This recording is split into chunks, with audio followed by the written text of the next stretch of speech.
Hoy, después de 22 años, me complace muchísimo. Siento mucha alegría ya como director de Escuela de Estudios Literarios poder tener a Juan Manuel Roca aquí en la apertura de la 9ª temporada de Viernes de Letras, un evento que nació en 2015 bajo la dirección del profesor Óscar Osorio y que junto a monitores, monitoras, a quien también les saludo, junto a profesores y profesoras, incluso egresados y demás personal de apoyo, le hemos dado vida y lo hemos sostenido.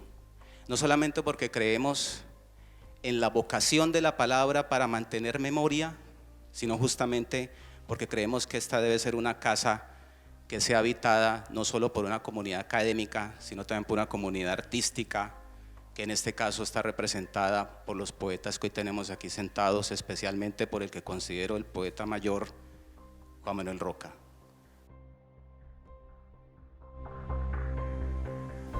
En su prosa todo parece regresar y repetirse como en un monólogo de relojero. Vivo en un pálpito del tiempo. De niño di el monocorde sonido del tiempo en casa de mi padre. La coral de sus relojes de pared, repitiendo la misma tonada. Pero aquí radica la importancia de su letra, porque ningún ladrón es más hábil que el olvido. Olvidar el futuro porque aquello ya está en el pasado. Ya pasó y es posible que se repita. El poeta nos enseña que de la poesía no se puede vivir, pero no se puede vivir sin poesía. Además que es una forma de andar por el mundo.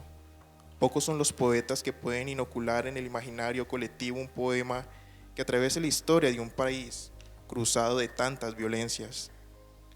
Nunca fui a la guerra, ni falta que me hace, porque de niño siempre pregunté cómo ir a la guerra. Y una enfermera bella como un albatros gritó con graznido de ave sin mirarme: ya estás en ella, muchacho, ya estás en ella. La poesía entonces es una forma de resistencia. Así, el viajero en el tiempo de la pesada valija nos dice de nuevo en su monólogo de relojero: ahora amo el repique del reloj, el campaneo de mis horas, en cada una de ellas crece el ayer del que estoy habitado. Antes de elaborar en la casa de poesía Silpa y El Espectador, trabajó como estatua de sal mirando al futuro. Perdió todos los sombreros en jardines, bares y aeropuertos, pero uno de ellos lo usó como firma en el único cuadro que no ha pintado. Venció el miedo a ser padre, al igual que venció el miedo a la lejanía a medida que nos fue acercando a su obra, y así venció el miedo a la vejez a medida que la ha ido perdiendo. Regresó a la casa materna, pegó las páginas arrancadas a los libros de su padre, borró de todas sus hojas, verso a verso, su existencia contenida en los libros, título a título fue eliminando la valija de la vida, arrancó todos los poemas humanos de César Vallejo y revertió la lectura en la metamorfosis de Kafka. Desaprendió al escribir, desaprendió a leer como un destino. Antes de cerrar la puerta nos dejó un mensaje en su entrada, como su primera voluntad. No me gusta la palabra nostalgia. A todas estas, dice el poeta, de regreso a mi ciudad no deja de perturbarme la imagen de una valija que gira solitaria una y otra vez en la banda de equipajes. A lo mejor guarde la palabra perdida, la llave para descubrir el reino del silencio. En diciembre de 1946, la poesía camina a todas las calles que parecen repartirse como una espina de pescado hacia la rural Medellín. Un bolero en regresión por las esquinas del viejo Teusaquillo y el barrio La Floresta celebra un nuevo nacimiento. Y bienvenido sea el poeta, bienvenido Juan Manuel Roca. Así suena el mundo y ahora te escuchamos.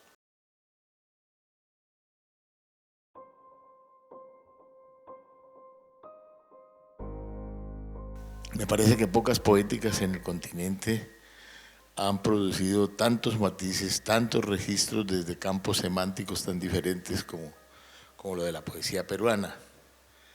Digamos que si a mí me dicen que elija, digamos, en una labor sánsica de reducidor de cabezas, la poesía de nuestro continente a un poeta, pues sin duda me remito a César Vallejo, ¿no? Que es como nuestro hombre de Cromañón, que es como nuestro poeta de la Guarda, nuestro poeta tutelar, alguien realmente incomparable, ¿no? Que después de pensar un poco en esa cima que fue Rubén Darío y un poco lo que representó el modernismo, que fue, según Alfonso Reyes, el devolverle las carabelas a España cargada de un nuevo sentido de la lengua. La poesía en español no volvió a ser la misma después de Rubén Darío. Pues yo diría que eso se multiplica con la presencia de la poesía en nuestra lengua de César Vallejo. La hondura de Vallejo, la raigambre de su mundo andino, indoamericano, pues es único realmente, ¿no? Tal vez uno encuentra que dialoga en la narrativa de José María Arguedas o en el ascetismo del lenguaje de Juan Rulfo, que me parece que es un trípode de la mirada a nuestro continente de mayor hondura que ninguna.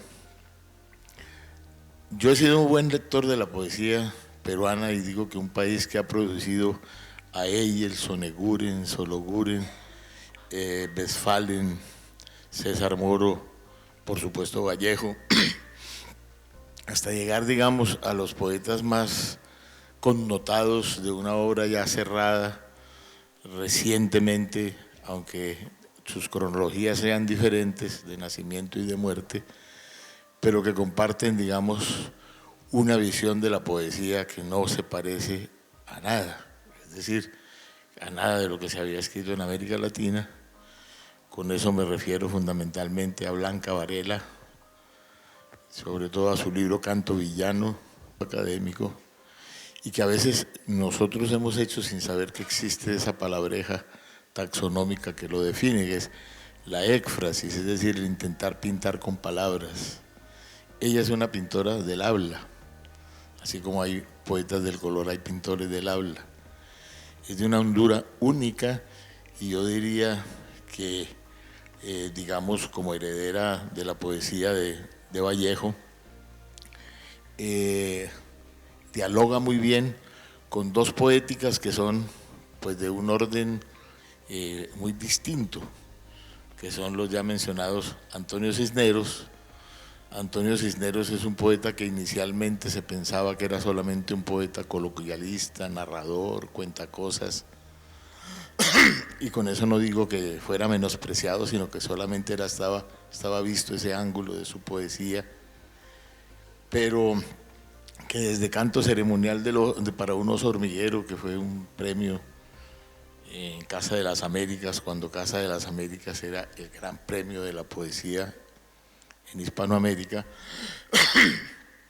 daba cuenta también de un carácter muy peruano, muy andino, a pesar de tratar temas muy cosmopolitas, como ese poema de Jonás y los desalienados, que realmente es un poema inaugural para muy buena parte de la poesía colombiana, latinoamericana, que arranca de las cabeceras de algo que no nos había penetrado tan hondamente como es la poesía anglosajona.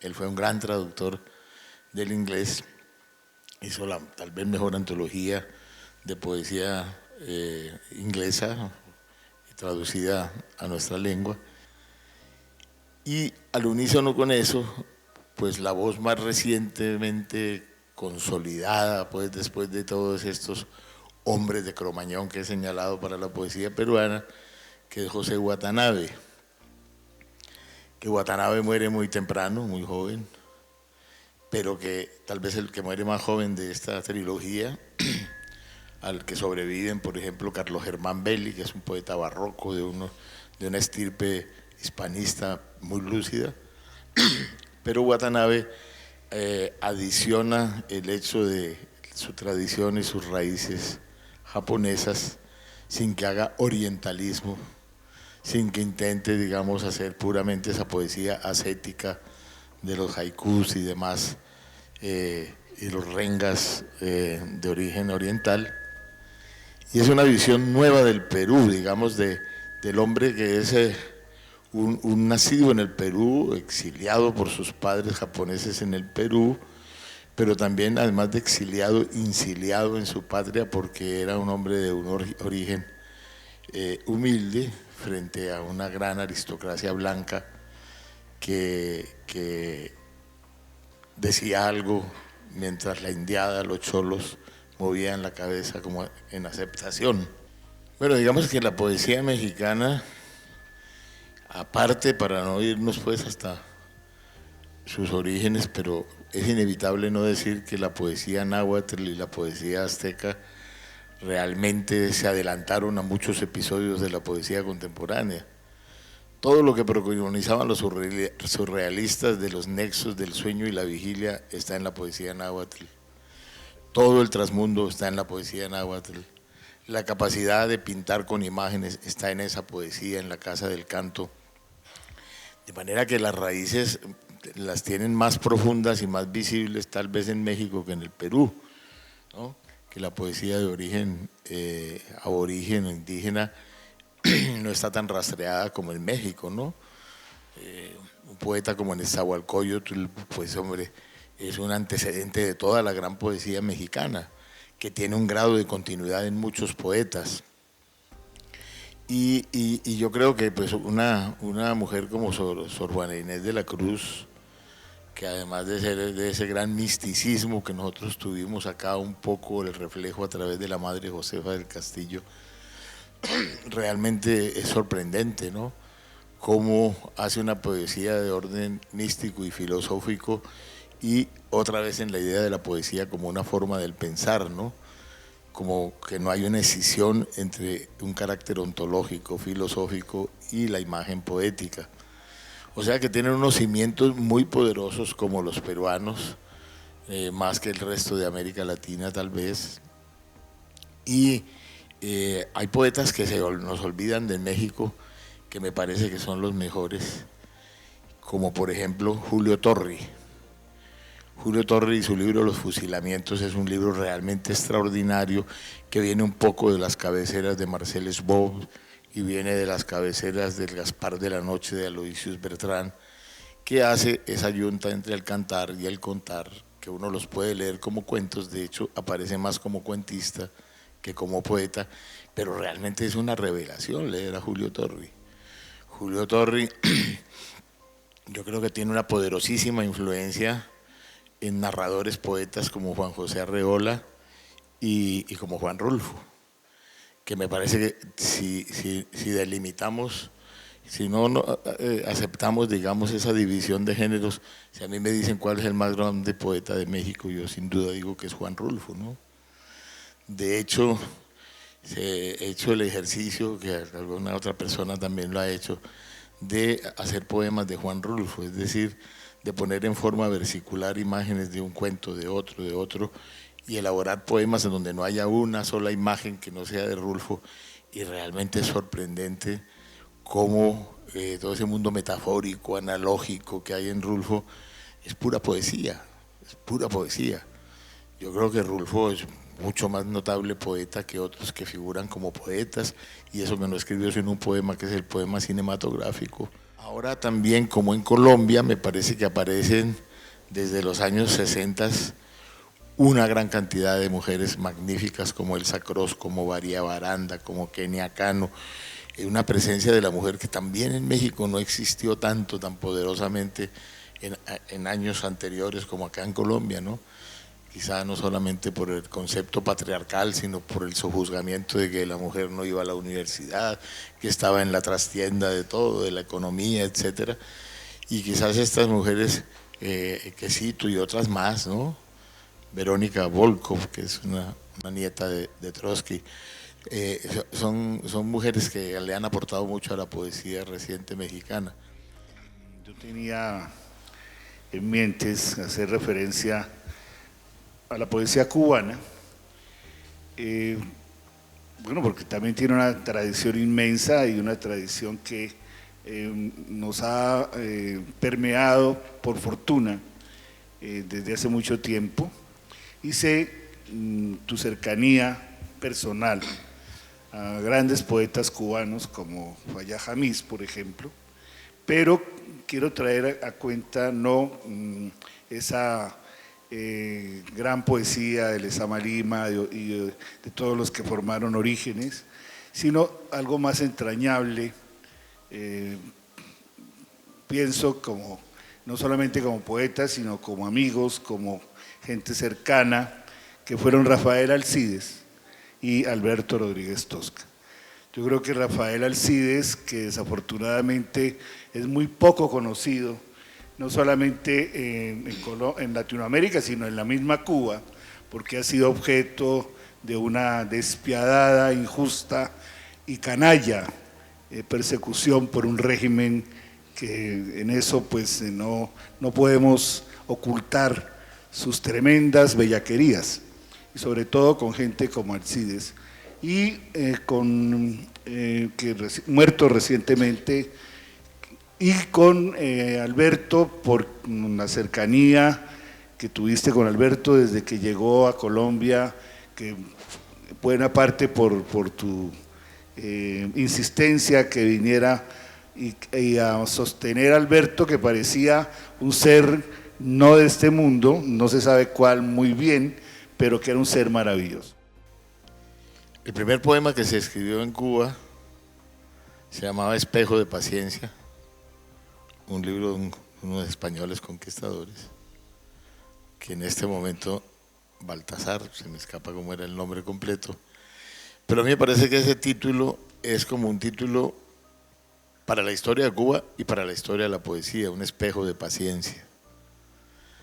Y que digamos que en la poesía cubana uno encuentra, así como encuentra en la nicaragüense Rubén Darío, en la nuestra José Asunción Silva, como lo mejor del modernismo en José Martí. O sea que toda la poesía cubana es martiana en muy buena parte, la mejor, arranca de José Martí y se va ampliando, digamos, a cada nueva generación en ese carácter pendular de las influencias generacionales, y realmente el respeto de todos los poetas posteriores, los de la generación de Orígenes con Lezama, Eliseo Diego, etcétera, los de la generación de los 50 y Fayad Jamiz, que es el poeta que tal vez más me guste de los poetas cubanos.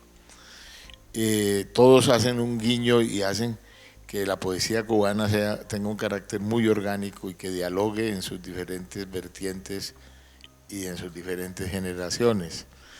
Pero de los poetas que señalaba Omar, realmente yo tengo una frecuencia enorme, inclusive con un poeta que, digamos, estaría en las antípodas de lo que yo quisiera hacer con el lenguaje, pero a quien respeto extraordinariamente, que es José Lezama Lima, tal vez de la generación de Orígenes, el poeta que más me atrae.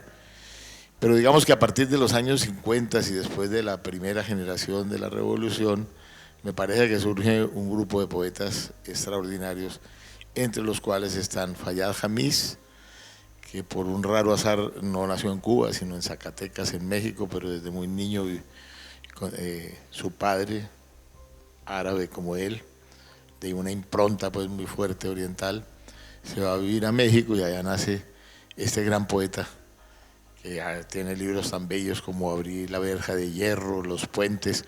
Los puentes es un libro que él escribió en París, un poco cercano a la experiencia del surrealismo, aunque no fue un poeta surrealista, y que realmente es conmovedor todo lo que él hace ahí, en donde también hace yunta entre el cantar y el contar, como en su poema El ahorcado del Café Bonaparte, que es un poema realmente extraordinario, que es como una visión de la caída de Occidente, del dolor pues de Occidente. Y Fayad Jamiz regresa a Cuba, un gran dibujante, un gran ilustrador, aparte de poeta. Y ese es un poeta que yo conocí y que quise mucho y que admiré mucho, y que siempre tuvo una actitud muy digna, porque sin ser un revolucionario de puño cerrado, de patria o muerte y todas estas cosas, era muy consecuente con toda la realidad cubana, como Rafael Alcides. Es que a mí me parece que una de las cosas más equívocas que se ha hecho con Rafael Alcides es que él era absolutamente marxista de izquierda, y él pensaba que la que no era ni marxista ni de izquierda era la revolución. o sea que nunca se quiso ir de Cuba.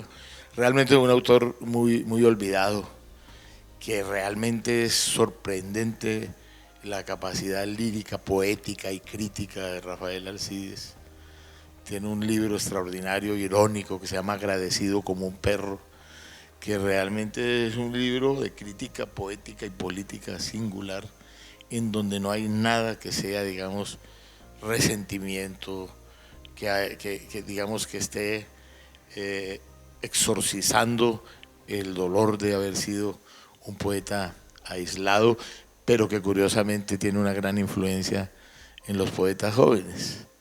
Y entre esos poetas jóvenes está Alberto Rodríguez Tosca, que es un poeta que nació en Artemisa, en Cuba, y que murió en La Habana después de vivir muchos años aquí en Colombia, en Bogotá, de hacer una cantidad de actividades siempre alrededor de las letras. Un gran novelista también, ahora se está publicando su narrativa en Cuba. Y un hombre, como decía Omar, pues como sin ningún asidero casi con la realidad, ¿no? Alberto era un hombre de una relación disfuncional con la realidad, ¿no?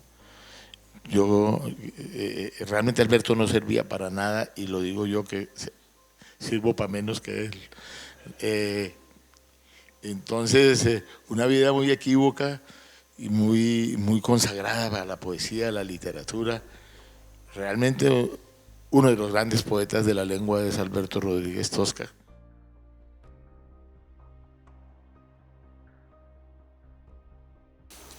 Además de la imagen hay música, y me interesa saber un poco tu vínculo, sobre todo con la música popular, no solo nuestra, sino la que más te puede llamar. Digamos, estos dos elementos que son visibles en tu hacer poético. Cuando a Mallarmé fueron a decirle que le habían puesto música a un poema de él, dijo que creía que ya tenía. Es tan inherente la palabra como la música. Fíjense que yo soy de Medellín, y que en Medellín había una época muy bambuquera y andina, que nunca pude con ella, que allá no había rumbeaderos sino tristeaderos, y que de alguna manera esa música a mí nunca me interesó, porque al contrario de lo que se cree, en Medellín se oía muchos son cubanos, porque allá estaban las disqueras, allá grabaron todos, muchos son cubanos, y eso era lo que yo oía en la infancia que más me gustaba.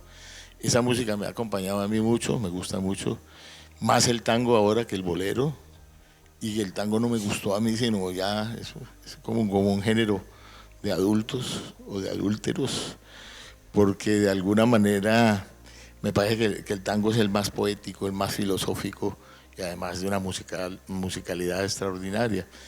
A mí me ha gustado mucho lo popular, y tengo un litigio con lo que parece popular pero es populachero, ¿no? Que es en lo que ha degenerado mucha música, que se volvió a través de un proceso degenerativo.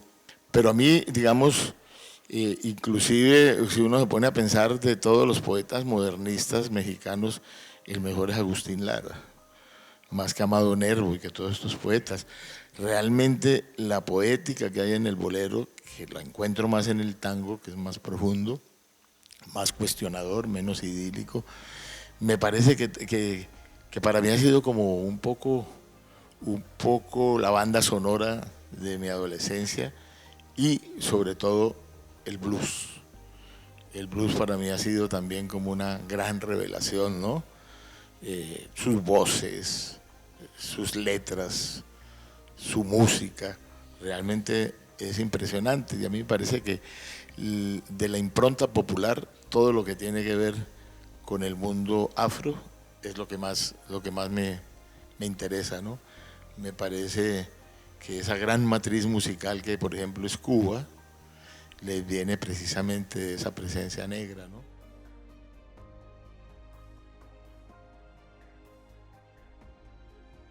Y me parece a mí que sería extraordinario oír unos textos tuyos, sobre todo he estado hojeando este libro, Manténgase lejos de los tibios, que es un texto que reúne esa cosa, esa yunta que tú hablas de contar y hacer la imagen poética como tal.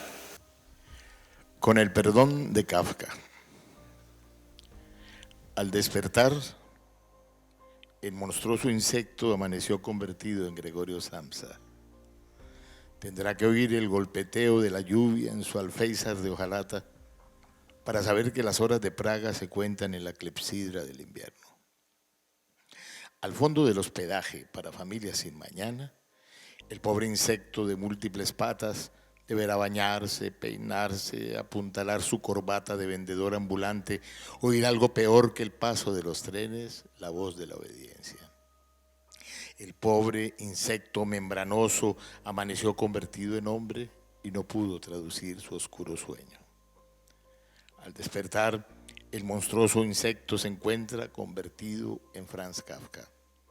Deberá tornar a su trabajo y esquivar la mirada del padre lanzada desde los socavones de la infancia. Sus grandes orejas, que lo hacen ver como si llevara el rostro entre los arcos del paréntesis, tienen más de murciélago que de insecto, de gran murciélago que escucha en la noche la voz de Milena como un hilo para orientar el extravío. Al despertar, el monstruoso insecto que no amanece trajeado de Samsa, aunque el mismo vestido negro a la usanza de un cochero de pompas fúnebres sirva a la talla de Kafka, camina junto al señor Brod, albacea de sus dudas. Le pregunta si no encuentra extraña su extrañeza, si los judíos nacen viejos, mientras merodea y da vueltas a sí mismo. Toca su frente y recuerda que no amaneció siendo animal extraño e irredento. Al despertar, el señor K se sabe insecto a las puertas del castillo. Entiende que su zumbido es lengua muerta en la Babel que lo juzga sin juzgarlo. Ve pasar la sombra sin cuerpo de su padre. Un insecto que sueña con un enorme zapato con la sandalia redentora. Al despertar, el señor K espera la guillotina del pie que lo triture. Al amanecer no hay mañana. Es el anochecer del alma. Repta y se escapa por la fisura del mundo. Hay quien dice que el monstruoso bicho va en un barco hacia América. Allí se hará hombre cuando deje de ser cucaracha, escarabajo o inmigrante. Una mujer gorda caerá sobre él y su aliento lo abatirá como un insecticida. Y si no sonara, murmura el padre realista, el reloj despertador, porque sin él nada de amanecer, y sin amanecer nada de insectos que se llamen Gregorio Samsa o Franz Kafka, para que vengan pestíferos a desordenar las mañanitas de Dios, aptas para el trabajo y la familia. Al despertar nace el sueño, la pesadilla. La estatua de bronce. Primero haremos, si el cabildo de la ciudad lo permite, el caballo. Un alazán en bronce con las patas delanteras levantadas como ejemplo para cruzar obstáculos y abismos. Luego fundiremos el hombre, pues un caballo sin jinete no es digno de una plaza y ni siquiera puede llamarse una abstracción. Que todo el burgo aporte llaves, aldabones, candelabros, monedas, candados, espuelas, medallas y cubiertos para fundir el hombre a su caballo. Después discutiremos el lugar para la estatua y la forma de su pedestal. Un recodo cercano a las montañas, entre bosques de sauces y eucaliptos. No estaría mal construir en el sitio elegido un pequeño parque que permita a las mucamas citarse con sus novios al pie de la escultura. Debe amoblarse el espacio con bancas de madera. Los oficinistas comerían emparedados a la hora del receso. Bella será la sombra al mediodía de caballo y jinete sobre la grava y el asfalto. Las hojas caídas de los árboles tejerán un tapiz crujiente al paso de los estudiantes. Los viejos fotógrafos sacarán los domingos sus cámaras de cajón y harán que los enamorados prolonguen el tiempo de sus besos. Todo concertado con autoridades eclesiásticas, civiles y militares. Luego vendrá la discusión. ¿Quién debe ser el hombre encima del corcel? Sabios hay pocos. guerreros y héroes son dudosos. Un filósofo a caballo no puede replegar su pensamiento. Los poetas viven recostados en la hierba, los campesinos no montan caballos de viento, los directores de orquesta no pueden dirigir desde una montura de bronce y el lomo inclinado de un caballo. Los jubilados prefieren cabalgar nubes y permanecer sentados en los bancos. Los pintores trazan caballos, pero no se atreven a montarlos. Los arquitectos pierden la perspectiva. Los almirantes prefieren las crines de las olas. Las bailarinas no necesitan pedestal para su vocación de aire. Los astrólogos son una franca minoría. ¿Quién podría ser el jinete de bronce sobre el imponente y brioso caballo de bronce? Deberá ser alguien que muchos ciudadanos admiren, un hombre que sea su propio mentor, que haya luchado a brazo partido por su gloria y su fortuna.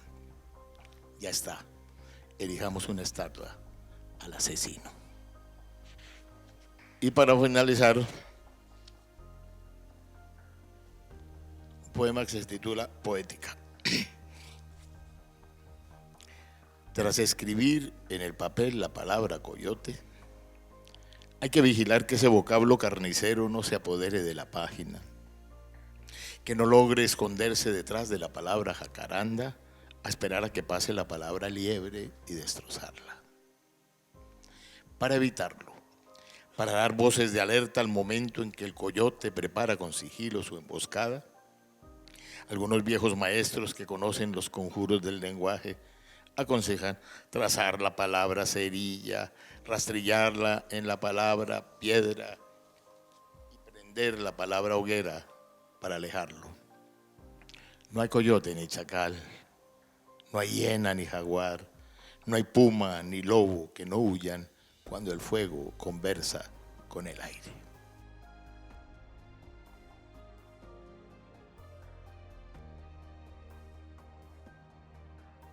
¿Por qué no nos referimos un poquito? Que ahí me quedó faltando en el almuerzo un poquito el tema de Neruda y esa disparidad que encontramos. Quisiera pues que se refirieran un minutico. A mí me gusta mucho la poesía chilena, me parece que tiene nombres muy relevantes y como nadie es perfecto, a mí no me gusta Neruda. Me parece que hay mucha hojarasca en Neruda. Los poemas políticos son malos con entusiasmo y la persona no me gusta. La persona no me gusta, sus loas a Stalin porque el partido es stalinista, sus ataques a Stalin porque el partido deja de serlo. Un poeta boca de partido me parece muy repelente, por una parte. Por otra parte, pues nunca creí en su supuesta simpatía con el pueblo, etcétera, etcétera. Me pareció siempre lleno de hojarasca. No tan desagradable como Benedetti, pero casi. Y una faceta de él pues espantosa, ¿no? Miren, yo desde que leí Confieso que he vivido, que se ha podido llamar Confieso que he bebido, porque es la izquierda exquisita viajando por el mundo, etcétera, etcétera. Y desde que leí que cuenta esa violación de esa paria hindú, francamente, ¿cómo puede ser uno un poeta del amor con esa circunstancia? Claro que hay un amor muy dudoso, porque me gustas cuando callas porque estás como ausente, más o menos, cállate, no hables. ¿No? Yo no le veo nada de amoroso a eso. A mí es un poeta que me parece que tiene una zona de su poesía indudablemente muy buena, ¿no? Que es Residencia en la Tierra. Extravagario es un libro que me parece muy bello, pero me parece un poeta con calefacción incorporada, como muy populista. A mí me parece que un poeta, uno de los que más adoro y pondría, así como dicen los italianos, Dante aquí, Leopardi aquí, yo podría decir César Vallejo aquí, Gonzalo Rojas aquí. Para mí el gran poeta chileno es Gonzalo Rojas, el más grande de todos. Juan Manuel, la pregunta es sobre Luis Vidales, que nos contaras un poco tu relación con el tío y la presencia inmensa de Luis Vidales en la poesía colombiana. aunque muy olvidada. Yo fui a vivir a Bogotá en casa de mi abuela, en una abuela paisa, Rosaura Jaramillo, un apellido que no es propiamente soviético, repaisa. Y yo hice allá unos años de bachillerato y él acababa de regresar de su exilio en Chile, donde le había tocado irse a asilar. Bueno, porque es que hubo un momento en que, más allá de cuando fundaron con Luis Tejada el Partido Comunista, en los años 50 tiraban un volador, un triquitraque y Luis Vidales iba para la cárcel. Yo creo que estuvo muchísimas veces preso en huelgas de hambre, de toma de tierras, desde su actitud militante del Partido Comunista. Y él se fue muchos años a Chile y en la casa se hablaba de Luis como de una cosa que yo oía siendo muy, muy niño, como una cosa mítica y que me parecía pues que había tanto respeto que me parecía que era pues como el Sagrado Corazón de Jesús, una cosa así. Y cuando él regresó de Chile, pues yo tuve la oportunidad de vivir varios años en la misma casa de él con mi madre. Maestro, yo quisiera preguntarle por alguien que aquí no han mencionado y a mí me inquieta profundamente, que es Nicanor Parra. Pero me parece sobrevalorado, me parece que el humor de Nicanor Parra es muy previsible y eso de que inventó la antipoesía está en Gotas Amargas de Silva, está en El Tuerto López, eso de la antipoesía no lo inventó él, inventó la palabra para su poesía. A mí la verdad no me entusiasma, me parece que hay momentos muy buenos de él, ¿no? La Víbora es un poema tremendo, de todo ese orbe pues cotidiano, es un poema tremendo, muy bueno, y es en que él hace el recuento de profesor, como era profesor de matemáticas y tal, pero en general no me emociona. Tal vez la cercanía de otra lengua en donde se hacen metáforas de una manera diferente puede enriquecer una poesía y seguramente eso conlleva su preferencia o su inclinación por México y Perú. Me pregunto si aquí en Colombia, donde hay muchas lenguas indígenas, no valdría la pena, aunque me parece muy difícil por el grado de conocimiento que tenemos de esas lenguas, hacer un acercamiento a esas poesías indígenas. ¿Usted lo ha intentado? Yo no conozco tanto en Colombia, lo que conozco, digamos, el Yurupari, algunas traducciones y algunas que incluye Jorge Salamea en la poesía ignorada y olvidada, y algunas de las que recogió en su libro de poesía americana Ernesto Cardenal, pero realmente no encuentro que tenga la dimensión de esa poesía tan extraordinaria pues de Nezahualcóyotl, es que es un poeta realmente deslumbrante y sigue siéndolo, ¿no? Y que nos habla al oído contemporáneo de una manera tan exacta y tan fresca, ¿no? Sí, yo creo que también es porque nosotros no hemos tenido también, puede ser esa una circunstancia, como México sí ha tenido un gran interés en su pasado indígena. Yo quisiera preguntarle al maestro Roca si en su oficio como poeta siempre tiene clara la imagen o la historia que quiere contar, o es antes el poema quien le dicta realmente lo que debe decir. Pues muy buena pregunta, pero pasa lo uno y lo otro, ¿no? Max Vence, que fue un teórico mucho cercano a los surrealistas, decía que poesía es cuando dos palabras se encuentran por primera vez. Eso produjo catástrofes que se llaman la escritura automática de los surrealistas, que ya exageraron, pero sí es un inicio de una poética. Dylan Thomas, que fue más allá en su manifiesto, dice que sí, que el inconsciente, el rapto poético, el espontaneísmo es importante, siempre y cuando pase después por una aduana del pensamiento, por una reflexión, porque la poesía también es pensamiento. Pero a veces me pasa que lo primero que siento es algo que yo no tenía racionalizado y que aparece en el papel y que me da un poquito la pauta para lo que debo continuar. Hay poemas que los premedito mucho, con alevosía, pero no es lo que más me gusta más cuando se produce eso que San Juan de la Cruz llamaba ese no saber sabiendo, que es que de pronto uno lee algo y dice, yo no sabía que sabía esto. Cómo uno se vuelve un traductor de sí mismo, que en la medida en que logra traducirse a sí mismo, quizá logra traducir a los demás. A mí me pasa mucho con poemas que escribo, que hay gente que me dice, esa imagen, y a mí es la que me parece que cuando la leí me deslumbró. Porque también en la poesía pasan que hay 3 circunstancias.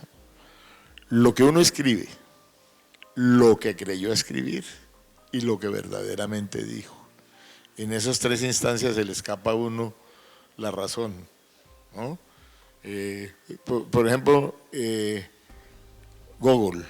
Cuando Gogol hizo Las almas muertas, esa novela extraordinaria, quizá yo creo que la novela contra el poder más hermosa que uno pueda leer, cuando Gogol hizo Las almas muertas, fueron a decirle que lo felicitaban porque con esa novela había hecho la demolición del zarismo, y el primer sorprendido y casi que indignado era él, que se creía zarista. ¿En qué momento lo que él dijo es distinto a lo que creyó decir y distinto a lo que la gente percibe, ¿no? Ahí hay una cosa que no controla del todo quien escribe, y me parece maravilloso que así sea, ¿no?